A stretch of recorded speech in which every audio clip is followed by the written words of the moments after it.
बड़ी खबर दाहोद से सामने आई, जहां चौसला आश्रम स्कूल में विधायक के पिता द्वारा पैसे मांगने का मामला आया सामने। बताते चले कि युवराज सिंह जडेजा ने दाहोद का दौरा किया। दाहोद में पत्रकारों को संबोधित करने के बाद युवराज सिंह जडेजा ने प्रायोजक के प्रशासक को एक शिकायत पत्र सौंपा और सभी घटनाओं के वीडियो और ऑडियो साक्ष्य उपलब्ध कराकर कानूनी कार्रवाई की मांग की। युवराज सिंह ने दाहोद एसपी और कलेक्टर कार्यालय में भी कार्रवाई की मांग की। हालांकि याचिकाकर्ता ने 15 दिन पहले सभी विभागों को लिखित रूप से सूचित किया था, लेकिन किसी भी विभाग ने कोई कार्रवाई नहीं की। वहीं याचिकाकर्ता ने युवराज सिंह जडेजा से संपर्क किया। युवराज सिंह जडेजा की टीम ने याचिकाकर्ता को अपने साथ रखकर विधायक पिता से पैसे की मांग करते हुए स्टिंग ऑपरेशन किया। वहीं युवराज सिंह की ओर से मीडिया को तमाम सबूत भी दिए गए। दाऊद के विधायक की मां के पैसे मांगने के स्टिंग ऑपरेशन से सियासी पारा भी गर्मा गया है।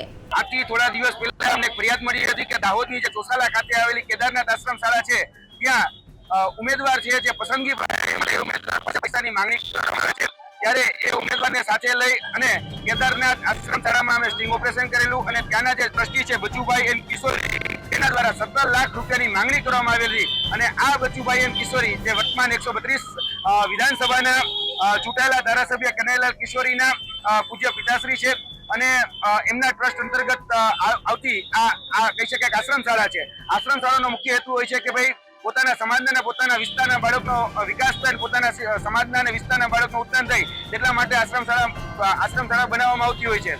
પરંતુ અહીંયા આશ્રમ શાળામાં જે શિક્ષકોની ભરતી કરવામાં આવે છે તે ભ્રષ્ટાચારથી કરવામાં આવે છે અને જોવા જઈએ તો બહુ મોટી મોટી વાતો થાય છે કે આપણે વિશ્વગુરુ બનવું છે, પરંતુ જ્યાં ચોકીદાર જ ચોર હોય, જ્યાં કહી શકાય કે દૂધના રખોપાત બિલાડી કરતી હોય ત્યાં હંમેશા વસ્તુ એ તળિયા ઝાટક જ હોવાની। તો વર્તમાન પરિસ્થિતિ પણ એવી છે કે જે કનૈયાલાલ કિશોરીના જે પૂજ્ય પિતાશ્રી છે બચુભાઈ એન કિશોરી તેના દ્વારા 17 લાખ રૂપિયાની માંગણી કરતો વિડીયો પણ અમારી પાસે ઉપલબ્ધ છે, તેનો ઓડિયો પણ અમારી પાસે ઉપલબ્ધ છે અને અન્ય જે થયેલી વાતચીત છે એ પણ અમારી પાસે ઉપસ્થિત છે। આજે દાહોદના એસપી ખાતે, દાહોદ કલેક્ટર કચેરી ખાતે, દાહોદના મદદનીશ આદિજાતિ કમિશનર છે એમની પાસે આજે અમે રજૂઆત કરવા માટે અને લેખિતમાં અને ત્યારબાદ આ વિડીયો અને ઓડિયો ફૂટેજ જે અમારી પાસે ઉપલબ્ધ છે તેની ઉપર નિષ્પક્ષ તપાસ થાય, તેની ઉપર કાયદેસર કાર્યવાહી થાય તેની ડિમાન્ડ લઈ અને તેની માંગણી લઈને આજે અમે દાહોદ ફરિયાદ કરવા માટે ઉપસ્થિત થયા છીએ।